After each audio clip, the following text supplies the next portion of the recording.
Hi.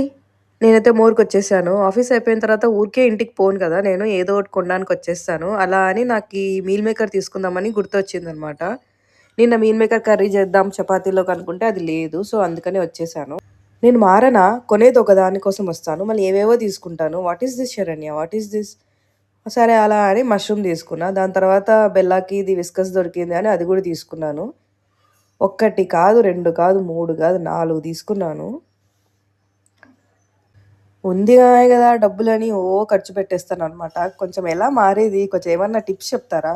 ఇంటికి రాగానే ఇంక విస్కస్ వేద్దామని ఓపెన్ చేస్తే ఇంక ఎక్సైటెడ్ మేడం గారు. తెలుసు దానికి ముందుగానే తినింది కాబట్టి చాలా ఎక్సైటెడ్‌గుంది పిచ్చ పిచ్చగా. సో, ఇంక వేద్దామని బౌల్‌లో హాఫే వేశాను. బికాజ్ తెలీదు గదా! ఎంత తింటదో అని. చిన్నది ఇంకా 5 మంత్సే కాబట్టి.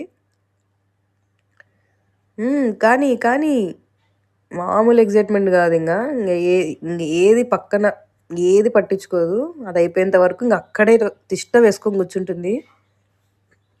మామూలుగా ఇంట్లో పాలు, ఏదైనా ఫిష్ ఫుడ్ ఏదైనా ఉంది గదా! దానికి సంబంధించింది అది వేస్తే కొంచెం తిని వదిలేస్తది. ఇప్పుడు చూడండి ఎంత విజృంభిస్తుందో. "అక్క మెల్లగా తినే." అయ్య బాబోయ్! స్వీప్. శాంతి నాకేసింది. అంతే. సూపర్. సూపర్. ఇంకా వేయి, ఇంకా వేయి అంటుంది. ఇంకెంత వేయాలి? కాగు కొంచెం అరగని పొట్టలో ఉండేది. నమిలావో లేదో తెలీదు. అట్లట్లే తినేసావు. ఇంక నేను పక్కన పెట్టుకున్నానా, కాసేపు రెస్ట్ తీసుకున్నా. జర్నీ చేశా గదా! కొంచెం లైక్ ఆఫీసు టయర్డ్ అయిపోయినా. ఇంకా దాని దగ్గరకొచ్చి రచ్చ లేపుతుంది.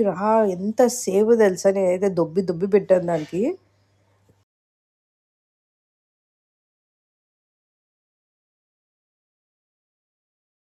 మాట వింటేగా. ఇంక నేనిస్తానా? నేనెందుకు ఇస్తాను? అస్సలు లేదు. పోయి లోపల పెట్టేసా. నువ్వే అంత ఖర్చెట్టే నేనెంత ఖర్చెయ్యుండాలి చెప్పు? Go, go. నో. నో వే.